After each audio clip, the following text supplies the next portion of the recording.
Whew. No, you don't want to be an uberly talented person. You know, nobody wants to be an uberly talented person. It's not fun. It's not cool, especially a male.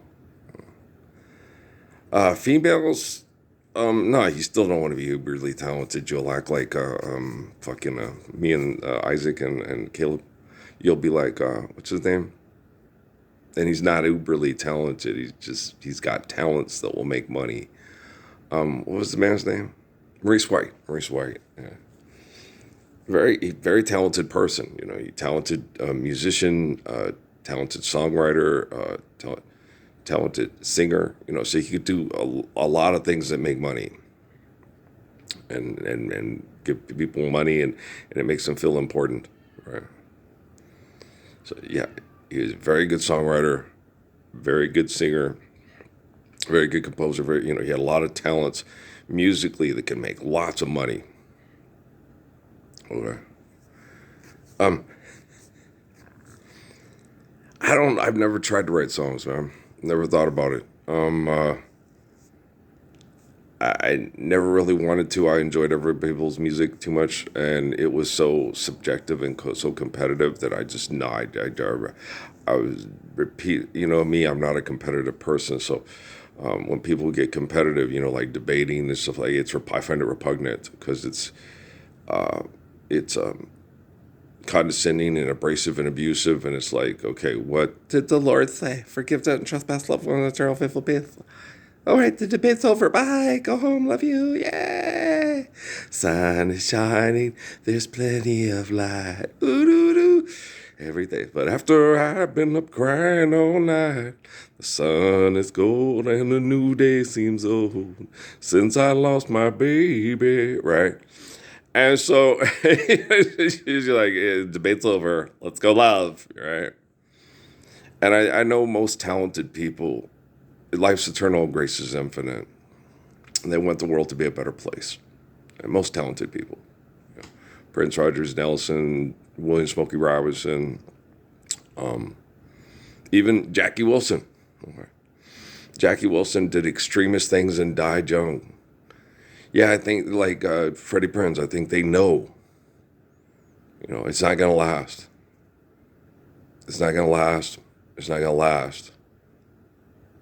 And they want to die young. Like my sister Pancha said, I don't want to live to get old. I don't want to grow old. I was like, oh, sure, I do.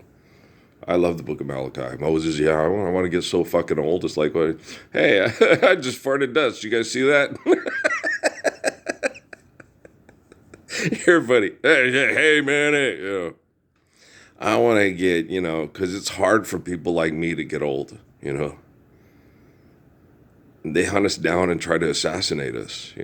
Herschel Steinschneider, Jesus of Nazareth, poor King David. Getting old was a chore for King Malachi, Moses. It was hard. Moses' story getting old is like, God damn, out wandering in the desert protecting people from bullies till you're 95. So 110, 140.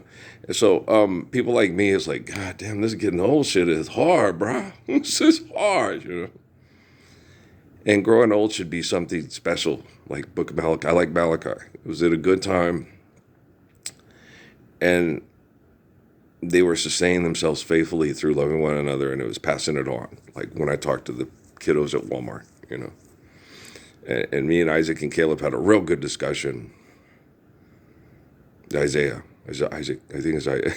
It's hard because what do you mean? I get people in my family. You're talking to Isaiah and Caleb, and no, and not Gabe's kids, and not Lawrence's kids. There's other people in Las Cruces, that have the same names, same biblical names. Caleb and Isaac and Isaiah, and yes, I meet them all the time. It's a very biblical community, right? Oh, the Messiah was born here. What's my name? Ralph Earl Parsons Jr. What? Yeah, that's my name. Okay, ain't none of those names in the Bible. That's bullshit. Parsons is lay preacher. Junior, second coming. Rednecks read the Bible all the time. Archangel Raphael, the father of Earl, the Lord. Okay. It's a hillbilly thing. You wouldn't understand. It's funny. When I tell it to people, it's like, that is so cool. It's like, no, not a lot of people have their life story in a book before they're born, you know. And then when you get all these people studying you and comparing themselves to you and going, well, what are you make of this? Well, I can make a boat, I can make a hat, right? The guy from Airplane, it's funny. It was very funny, yes. What's his name, Johnny? Yeah, he made me laugh. I like him. He's one of my favorite characters. When he pulls the light on it, just kidding. He was funny, man. You're like, that's some funny shit there, right? I like my men black. I like my coffee black, like my men. You know, you tell your dad, you go drag Walton. That shit was funny. Yeah, it was. Back in the day, it was very funny. We could go back and watch it again. And they had a thing about Judge Mathis. They were talking, and it was on my YouTube before I went to bed. And I was like, nah, I don't want to hear somebody talk about philanthropy for an hour or two straight. You know, old stories. It's different when you watch a bunch of people get together, Sean Young and Mantan Moreland and Sidney Toller and Francis Chan and, you know, and all those people, and you see them get together and they're pretending through a narrative, right? So I was sitting there talking to those two young men. They were really fun and cool, but it's the same stories over and over again. It's like, okay, you have to live truthfully and you have to be true. If you don't live truthful, you're trying to eliminate truth and replace it with fantasy. I suppose I could write down a novelette, pretend to be the peacemaker there and be the best marksman in the history of the world that used to professional wrestle and is going to go do it again, but bullshit. Money's not real, so fuck you. So you watch that like Shark Tank the other night, you know. With fun, we're going to do all these wonderful things for kids. Stand up for the Lord's Prayer for sugar nut. Most of these, they don't even mention Jesus Christ. They don't even talk about Jesus Christ. Muhammad's like a cartoon character to these people. Haile Selassie doesn't even exist to most people. Most people don't even know who Haile Selassie is. Okay, the Messiah that went before the League of Nations and said, you cannot trust these people. You can teach them the Gospels, and they will betray you. They will say they're going to do it, and then lie to you, and then they will publicly threaten to kill you, and they did. Oh, cantare. Oh. You know, he met a lot of nice people in Italy, and all the nice people he met just cowered up and shriveled up, and their balls crawled up into their intestines, and they crawled under the coffee table. He had the same problem in England. The only person that showed him the respect publicly and that didn't have, because she didn't have balls to crawl up into her intestines, but she got, her I don't know, she did, and her daughter got sodomized by Andrew. She had ostomy bags. How dare you accept Haile Selassie as the Messiah? How dare you not? So if a woman stands up for the Messiah in England, where I'm from, my dad's people from, they sodomize the woman. You better not, or they'll kill us all. You're acting just like the women that I married. If you stand up and do that, and my mom told me that. If you stand up and do what's right, they'll kill you. Life's eternal, grace is infinite. I'm good. Doop, doop, doopy, doopy, doopy, doopy, doop, doop. I'm cool. All right. What if they get my children killed? Okay, your children are scientific molesters and rapists for the Temple Set Illuminati to keep us on the potty, making money for the naughty, or we can stop being full of shit, we can get off the pot, we can love and be loved, and we can be perfect like me and my mom, Marianne. Okay, but Marianne told you not to be perfect. Yeah, but she raised me to be perfect. It's really hard. Yeah. She raised me to be perfect, and then she told me, don't do it, they'll kill you. And then she died. And she was glad she was dying from cancer because she didn't want to be alive as Marianne to feel and see and understand what happened to her early bird or pearl. And then I went and married one of her cousin's line, the Holes. Yeah.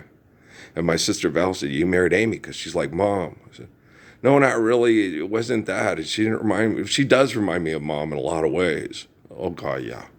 Mom was the same way about a guy, and Natalie acts the same way. They have that same traits, same biological and psychological traits of their tribalism. And I used to tell Natalie all the time, oh my gosh, you're my mother. Karina's your favorite movie. That was my mom's life. You're okay, but I sit there and it's funny, and it's like, oh my gosh, Natalie was more. Me and Natalie had more of a relationship like me and Mary had than me and Amy did.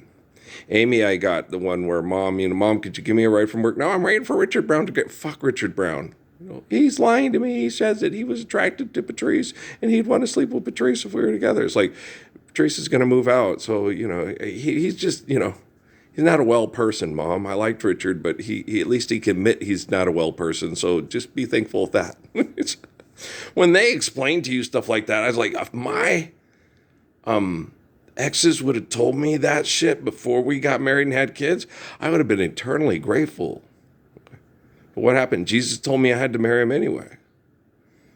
Well, it's the poo-poo potty. It's the I'm a rocket scientist, you're a liar. We could run him over in the parking lot of Best Buy. It'd be if he didn't exist. We can program people like we're programming a video game. I had work to do, I had dreams last night about Mr. LeBron James. Because when I talked to Caleb and Isaac at the store, I was like, no, I was the best athlete ever, period. Okay.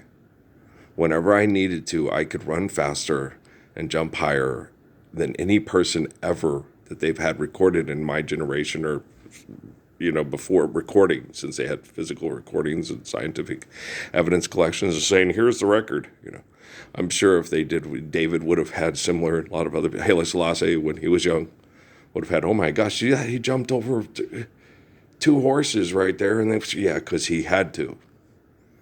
And that's why people would get in his face. And I thought, well, why would all those younger guys, when he got older, get in his face and brag and all that? Because they're jealous. Oh, shit. And Haile Selassie, I only do it when I need to. That's how come I can be able to do it. Of course, he's the spirit of John the Baptist.